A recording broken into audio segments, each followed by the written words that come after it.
Germán, buenos días. Bienvenido a Visionarias. Gracias por estos minutos de espera, pero estamos listos para poder conversar sobre el tema de la Comisión Anticorrupción que está conformando el gobierno. Yo quisiera saber cuál es su opinión sobre ese tema, toda vez que ya la conformación de la misma, tal como está en este momento, ha sido motivo de críticas. ¿Qué piensa usted? Janet, buenos días. Mejórese la salud. Le veo a los... Gracias. En realidad, la información en relación a la conformación de una Comisión Nacional Anticorrupción, es decir, ni siquiera tuvieron la posibilidad de cambiar el nombre respecto de la Comisión Ciudadana, que funciona ya 7 años y que no le cuesta un centavo al país y que tengo la satisfacción de coordinarla. Digo, esta comisión del Estado, del gobierno, con el mismo nombre, parecería que es una agrupación de muchas entidades públicas coordinadas por el secretario de la Administración Pública, dirigidas desde el gobierno. Por lo tanto, es en definitiva la conformación de una comisión gubernamental que ojalá al menos coordine acciones para tener respuestas frente a los problemas de la corrupción. Y lo referente a la lucha contra la corrupción siempre nos dejará la duda de que el poder se controle a sí mismo, por una parte, y daría la impresión más bien que es un traje a la medida, precisamente para no avanzar en las tareas de fiscalización. Esa es una tarea que le corresponde ciertamente a varios organismos del Estado, pero desde luego que la tarea central siempre vendrá de la opinión de la ciudadanía, de los medios alternativos, de la prensa, de los sectores de la sociedad civil, para hacer el control de lo que significa la corrupción y de cómo enfrentarla. Lo otro me deja todavía el sabor de que puede ser el gato despensero y evidentemente en aquello no coincidimos de manera alguna.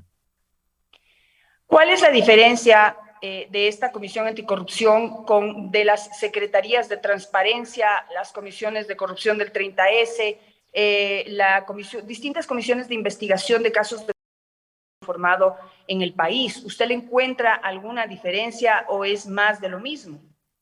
Parecería que es más de lo mismo, porque hay este tufo de que el Estado se controla a sí mismo o se protege a sí mismo.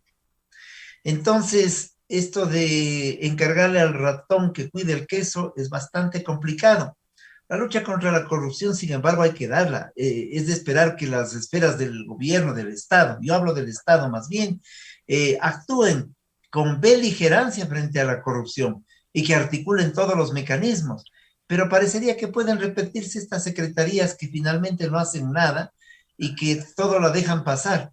La lucha contra la corrupción proviene de la sociedad civil, cualquiera que ellas sean, los sectores sociales que se organicen. La mirada atenta de la ciudadanía es la que contribuye a la lucha contra la corrupción. Lo otro es una mirada institucional que termina siendo para la foto, y además una foto muy larga porque están un montón de instituciones dirigidas por alguien del gobierno que se reúnen, que hablan, que hacen seminarios, que hacen encuentros, que dilatan las cosas, pero mientras está ocurriendo aquello, ni se sanciona la corruptela, ni se la enfrenta de manera adecuada y rápida, y menos se toman las medidas indispensables, por ejemplo, para recuperar los dineros. De tal suerte que allí se van quedando las acciones y corremos el riesgo de que sea una comisión gubernamental más, que ya han existido además y que han sido un fracaso total. Lo que dijo Luis Verde Soto en una entrevista que le realizamos la semana anterior es que quizás una de las principales misiones de esta comisión es hacer una política anticorrupción que en el país no existe. Yo lo vi como positivo. ¿Usted cómo lo ve? Sí, es importante. Aquello es importante. Política anticorrupción. Pero la política anticorrupción no se da solo en discursos, no solamente se da con buenas intenciones. Yo creo que hay que generar todo un entramado jurídico, además, que permita aquello. Por ejemplo, solo por señalar 3 ideas. Uno, recursos importantes para que haya jueces y fiscales anticorrupción. Dos, recursos importantes para que puedan actuar de manera adecuada, además, determinadas instituciones. Mire, la fiscalía, hay temas que no avanzan. El tema de Odebrecht ya nos hemos olvidado. o el tema que son 5.000 millones de dólares en juego, o los 3.500 millones de dólares para la llamada reconstrucción de Manaví, de Esmeralda, solo dos ejemplos. Un segundo elemento que nos parece importante, por ejemplo, es el que a los ciudadanos se les dé la capacidad de protección al denunciante. Este es un tema importante, porque permite que la gente denuncie, y eso pasa por la Asamblea Nacional. Y ahora que todos estamos preocupados, pasa para comprender, saber quiénes son los jueces que podrían estar involucrados en temas de corrupción y que son los que permiten que la ley nunca se aplique. Y es al revés, aplican la ley en contra del denunciante o persiguen al denunciante, y eso lo decimos por experiencia propia. De tal suerte que son cosas que hay que volverlas rápidas, porque actuar muy tarde es hacerle el juego a la corrupción. Algo que dijo Guillermo Lasso durante su campaña electoral y que gustó mucho era que iba a conformar una comisión internacional anticorrupción para la lucha contra la corrupción y para poder justamente investigar esos casos de manera más técnica que llevan el dinero fuera del país para ver de qué manera se lo puede traer de vuelta. Sin embargo, esa idea definitivamente se descartó y el argumento que da Luis Verde Soto es que la Organización de las Naciones Unidas considera que estas comisiones internacionales lo que hacen es finalmente poner sobre la mesa elementos, investigaciones que se imponen a la justicia interna y de alguna manera hay una violación a la soberanía, desde, si se puede decir así, desde ese punto de vista legal. ¿Usted qué opina? Esto lo toman del ejemplo de Guatemala. Claro, pero eso ya sabíamos. En la campaña electoral ya sabíamos que no se podía hacer esa propuesta. De tal suerte que lo que creo que hay que pedirles a los organismos internacionales no es que metan las manos en la justicia nacional ni nada de aquello, o que trasladen información que podrían tenerla. Creo que hay que pedirles que su experiencia en algunas acciones similares en otros países la trasladen, eso sí, pero todo con prontitud y rapidez, porque si no se vuelven absurdos burocráticos, como el que tuvimos cuando vino la comisión de estos 5 personas en el gobierno de Lenín Moreno, a quienes no les pagaron, a quienes les adeudan por más de $1,5 millones de dólares, y que ahora el Estado ecuatoriano es víctima de una acción jurídica en contra del Estado, precisamente, es decir, les adeudamos. Yo creo que lo que debemos hacer con prontitud y con rapidez es actuar desde la opinión pública, desde la ciudadanía, para poner el dedo en la llaga sobre los temas fundamentales y recordarle al país que hay temas que están detenidos, parados en la propia justicia ecuatoriana y desde luego en la investigación. Yo he señalado el caso de Odebrecht, y cuando hablo del caso de Odebrecht estoy señalando todas las hidroeléctricas, estoy hablando del metro de Quito, estoy hablando de una serie de temas fundamentales que ya nos hemos olvidado en la investigación y nos quedamos a veces con los temas pequeños. Mire, Janet, es dramático y doloroso el tema, por ejemplo, de haberse contratado las fundas para los cadáveres a sobreprecios, pero aquello significaba un asalto de $400,000. No digo que es importante, pero hay asaltos de millonadas. El tema de los medicamentos, la comisión creo que es la que lanzó el tema, y no en pandemia, lo hicimos antes de la pandemia, demostrando que las mascarillas se contrataban a precios inadecuados. Y seguimos en esto y siguen los mismos grupos que se han cambiado de nombre, ofertándole al Estado ecuatoriano en todo el sistema de la salud pública, no solo en el IES, sino en el sistema de salud pública, siguen ofertando, es decir, son los mismos denunciados, los mismos a quienes les hemos puesto los trámites correspondientes en fiscalía sin que marche nada allí. Y son ellos, además, los que le demandan a la comisión, porque como la justicia no avanza, entonces ocurre que se dan el lujo de decirnos que estamos ultrajando su honor, cuando todos sabemos cómo han trabajado y cómo actúan. Siguen los pagos en los hospitales por convenios directos, es decir, a dedo. Es decir, la política en esa materia sigue siendo igual. De tal manera que, más que comisiones y lo demás, lo que se requiere es una acción política emergente, rápida, sobre esta materia, para dar respuesta a la opinión ciudadana, a la necesidad del país y sobre todo a la decencia ética que demanda el pueblo ecuatoriano. Germán, ¿usted cuál sería ¿cuál debería ser la lógica básica que aplica el gobierno en este tema? Porque no sé cuál es la experiencia que ustedes están viviendo, que la viven y la vivimos muchos periodistas en algunas ocasiones en las que nos hemos metido a investigar a fondo algunos temas y terminamos pues casi que pues de enemigos de determinados grupos y sin el respaldo de nadie.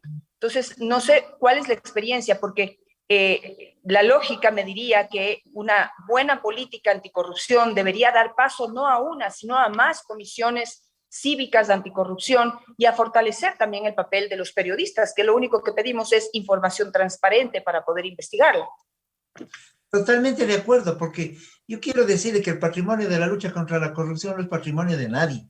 No es de la Comisión Nacional Anticorrupción, que tiene 7 años de estar en esta tarea sin que le cueste, insisto, al país un centavo.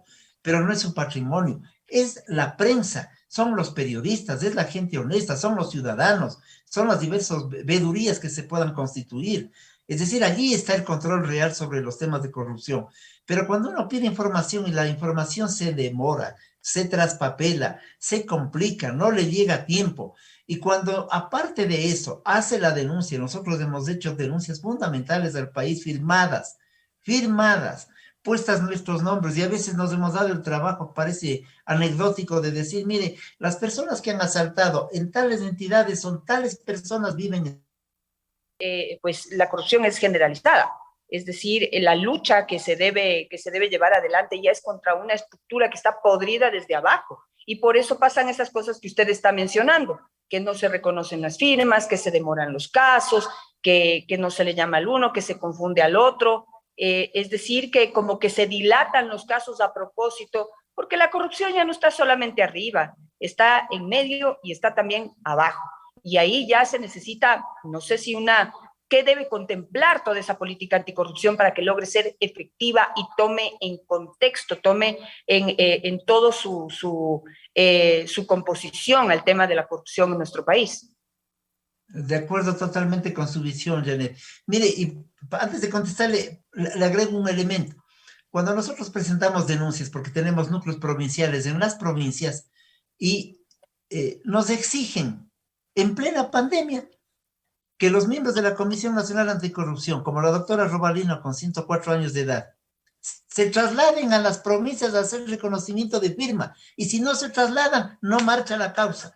Entonces, son disparates que demostrarían lo que usted acaba de señalar, que es detrás de esa conducta que yo llamo disparate en este momento, puede haber allí un subterfugio realmente para favorecer los intereses de la corrupción, ciertamente, ¿no? Y entonces, frente a ello, ¿qué queda? Queda la voz de los sectores sociales, insisto siempre en la prensa, en los sectores democráticos, en la lucha social, para exigir a las autoridades comportamientos adecuados, pertinentes y oportunos. Sí. De allí que me preocupa a mí que si la justicia no está evidentemente abonada con transparencia, la sanción a los corruptos no va a llegar nunca. Me preocupa que las autoridades de control se queden en los casos pequeñitos, con una gran parafernalia, eso sí, pero insisto, hay otro tema, el de la deuda externa, la contratación de la adquisición de deuda externa, esta es otra galimatías y es otra fuente de enriquecimiento que ha ocurrido en el país. No se ha hecho la investigación adecuada. Y hay otros temas que van tapando al anterior día a día, de tal manera que esta es una tarea fundamental de todos, porque usted ha dicho bien, esto no es un problema ya solamente de una entidad o de otra, es un problema estructural en el Ecuador. Y a los problemas estructurales hay que enfrentarlos de manera colectiva, con unidad, con una acción conjunta de todos, porque no podemos cambiar el mundo de un momento al otro si no estamos todos convencidos que en esta acción debemos estar convocados todos los ciudadanos que tenemos la voluntad de luchar por una causa que es ética y nada más. Germán Rodas, muchísimas gracias por este contacto esta mañana con Visionarias para poder analizar este importante tema de la conformación de una comisión anticorrupción por parte del gobierno nacional que pues se ha cuestionado por carecer de independencia. Nos piden siempre que tengamos confianza, que tengamos fe, que tengamos confianza en que quienes integran en este momento una comisión anticorrupción son personas limpias, son personas transparentes, son personas de gran trayectoria y que pues ayudarán a combatir la corrupción. Pero así no se combate la corrupción a fondo. Si se va a establecer una comisión anticorrupción detrás de una política anticorrupción, tiene que ser algo que permanezca y que no dependa de las personas de que hoy son buenas gentes o hoy son confiables. Y si mañana no son confiables, ¿qué hacemos? O si por A o B motivo fallan en esa confianza, en esa confiabilidad a su compromiso, entonces también siempre quedamos los ecuatorianos, como se dice coloquialmente, con los churos hechos. Gracias, Germán, que tenga un muy buen día.